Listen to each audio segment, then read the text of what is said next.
हैं और कह रहे हैं इनकी बहन बेटी की दहेज के लिए हत्या कर दी गई। कुछ भी हुआ होगा, जो भी है हत्या का आरोप है। और हम सबसे पहले फोटो दिखाएंगे। अनीता नाम है इनका, देखिए ये फोटो है। इनकी मौत हुई है, जो भी हुआ होगा ये लोग बताएंगे।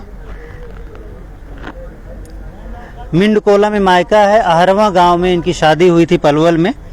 और कह रहे हैं कि 2 बहनें 2 भाइयों को ब्याही गई थी और दोनों को परेशान किया जा रहा है दहेज के लिए। बाकी की जानकारी ये लोग देंगे। ये भाई हैं, भाई ही बताएंगे क्या हुआ था इनकी बहन के साथ। भाई साहब नमस्कार। नमस्कार भाई। सर नाम बता दीजिए अपना। मेरा नाम नवीन। क्या हुआ बहन के साथ, क्या नाम था उनका? मेरी बहन का नाम अनीता है। क्या हुआ उनके साथ? उनके साथ कुछ आज से 6 साल पहले हमने 2 बहनों की शादी की थी अरमा गांव में। 2 भाइयों के? 2 भाइयों के, धीरज और ब्रिजभूषण।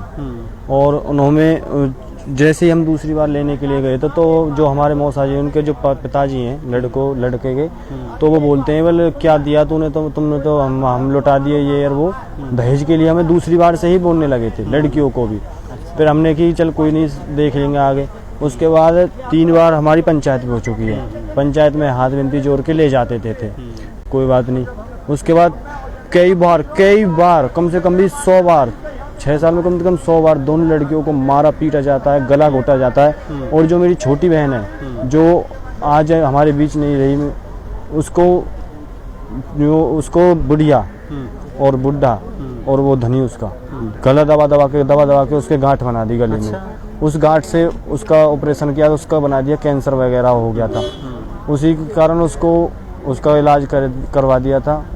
डॉक्टर ने बोला था कि इसका सेक लगेंगे, कैंसर में सेक लगती है, उन्होंने सेक भी नहीं लगवाई। उसके बाद बृहस्पतिवार को जो मेरी बहन है छोटी, मुझसे बड़ी है, छोटी वाली जो सिस्टर है, वो बृहस्पतिवार को घर पे आई थी, अच्छी तरह से आई थी। आहरवा गांव में? नहीं, मिंडकोला गांव में। मेरे पास घर पे माई का उसका वो है, तो वो हमारे पास आई थी और वो अपने लिए अपने सामान भी लेके, अपनी लड़की के लिए भी लेके अच्छी तरह से गई थी।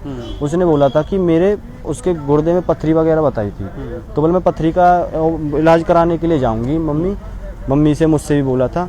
उसने बृहस्पति को बोला था कि, और भी हमसे वो ये बोला था कि बृहस्पतिवार को सर वो यहाँ से अपने मायके से अपने ससुराल गई, अच्छी खासी गई, वो हंसती खेलती हुई। उसके बाद जाने के बाद 2 दिन बाद ही वो डायरेक्ट फ़ोन आया है हमारे पास कि वेंटिलेटर पे है ESI हॉस्पिटल में। उसके बाद शुरुआत में नहीं बताया जब ले जा रहे थे? जब लेके आए हैं तब नहीं बताया। 1 दिन बीत गया तब नहीं बताया, 2 दिन बीत गए तो भी नहीं बताया। तीसरे दिन हमें बताया है कि ऐसी बात है, वेंटिलेटर पे है, सीरियस हालत में है और नवीन को याद कर रही है। जैसे ही उसका भाई उसके पास मिलने के लिए गया है तो उसको सिर्फ दूर से दिखाया गया है, वो भी कुछ 1 सेकंड के लिए, 1 मिनट के लिए। उसके बाद उसने बाहर निकाल दिया है। उसके बाद भाई उसका आ गया है उनसे बातचीत करके, और उसी रात को फिर रात को 11 बजे 11:30 बजे फोन, दूसरी रात को 11:30 बजे फोन आता है कि ऐसे बात है, वो अनीता एक्सपायर हो गई है। तो इस 2 दिन के पीरियड में आप सर बताइए, बच्ची हमारे घर से मायके से हंसी खुशी गई है। उसके बाद डायरेक्ट वेंटिलेटर पे कुछ ना कुछ बात तो हुई है, कुछ टॉर्चर किया है, मारा है। जो जिस दिन मेरी बहन आई थी बृहस्पतिवार को, उसने मुझसे बोला था भैया मुझे टॉर्चर करते हैं बुढ़े बुढ़िया और मेरा धन, मुझे बहुत ज्यादा टॉर्चर करते हैं। पति का क्या नाम? ब्रिजभूषण। मुझे बहुत ज्यादा टॉर्चर परेशान कर रहे हैं। 3 और चौथा। और जो मेरी बड़ी सिस्टर है उस पे 2 लड़की हैं, 2 लड़कियों का जापो जो डिलीवरी, 2 लड़कियां हैं बड़ी पे, जो एक्सपायर हुई है उस पे 1 लड़की है। ये बड़ी वाली सिस्टर पे 2 लड़कियां, उनके दोनों लड़की मिंडकोला में हुई है हमारे पास। और अब बच्चा है पेट में, 3 महीने का बच्चा था। बोलता है बड़ा वाला कि अगर चेकअप करवाओ, अगर लड़का हुआ तो ठीक है, लड़की हुई तो मैं इसको मतलब नहीं रखूंगा, इसको सफाई कराऊंगा। मेरी बहन जिन सिस्टर ने बोली मैं ऐसा नहीं करूंगी, तो वो मेरी बहन को 3रे महीना में घर छोड़ के चला गया मिंडकोला। उसके बाद आज उसका 9वां महीना चल रहा है, 1-2 दिन में उस पर भी बालक बच्चा होने वाला है। तो वो बोल रही है मैं नहीं जाऊंगी, जब मेरी छोटी बहन मार दी तो बड़ी बहन भी मार देगी। बेटी बचाओ बेटी पढ़ाओ, जल्द से जल्द और न्याय निकलना चाहिए। तो ससुराल वाले यहाँ पर आए हैं, कोई आया ससुर वगैरह कोई यहाँ पर है? जी उनका ससुरा है जी, और उनके गांव से भी हैं, अहरमा गांव से भी। वो लोग क्या कह रहे हैं कि क्या हुआ था जिस वजह से भर्ती कराई, ऐसा ही वो जो उनके साथ में आए हैं वो कहते हैं कि हमें नहीं पता जी क्या हुआ जी, इनके साथ ऐसी वारदात भी कर रखी है कि एक बड़ी लड़की उन्होंने छोड़ भी रखी है और हमारी लड़की 8 महीने से हमारे पास है।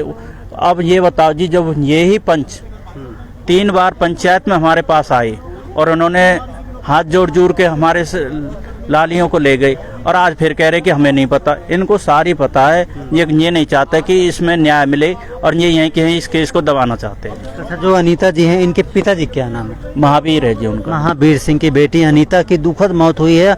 आप लोग देख रहे हैं बीके हॉस्पिटल में ले आए हैं, पोस्टमार्टम होगा और इनका कहना है पुलिस प्रशासन इस मामले में उचित कानूनी कार्रवाई करे।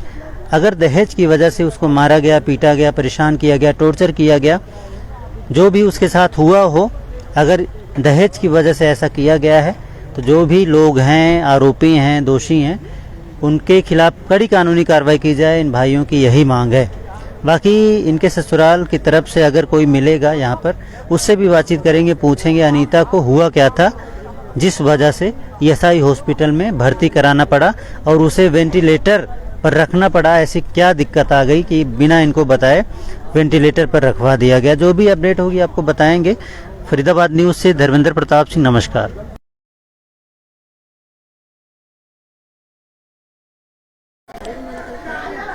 आप सभी से नमस्कार। आप देख रहे हैं फरीदाबाद न्यूज। मैं धर्मेंद्र प्रताप सिंह। राहुल कॉलोनी से लाइव है NIT 3 और यहाँ पर मर्डर हुआ है अमर सिंह का और ऐसी सूचना मिल रही है पड़ोसी महेंद्र ने मर्डर किया है, गुंडे बुलाए और उसका मर्डर कर दिया, ईंट पत्थर बरसाए उस पर। तो आइए चलते हैं, पता करेंगे।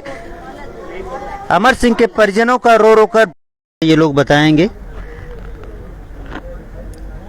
मिंडकोला में मायका है, अहरवा गांव में इनकी शादी हुई थी पलवल में और कह रहे हैं कि 2 बहनें 2 भाइयों को ब्याही गई थी और दोनों को परेशान किया जा रहा है दहेज के लिए। बाकी की जानकारी ये लोग देंगे। ये भाई हैं, भाई ही। दोस्तों आप सभी से नमस्कार। आप देख रहे हैं फरीदाबाद न्यूज में धर्मेंद्र प्रताप सिंह। डबुआ थाने से लाइव है और एक महिला यहाँ पर हंगामा कर रही है। 8 महीने की गर्भवती महिला है और महिला आरोप लगा रही है अपने ससुराल वालों पर कि उसको साथ में रहने नहीं दे रहे, अलग कमरा दिया जा रहा है और वहाँ पर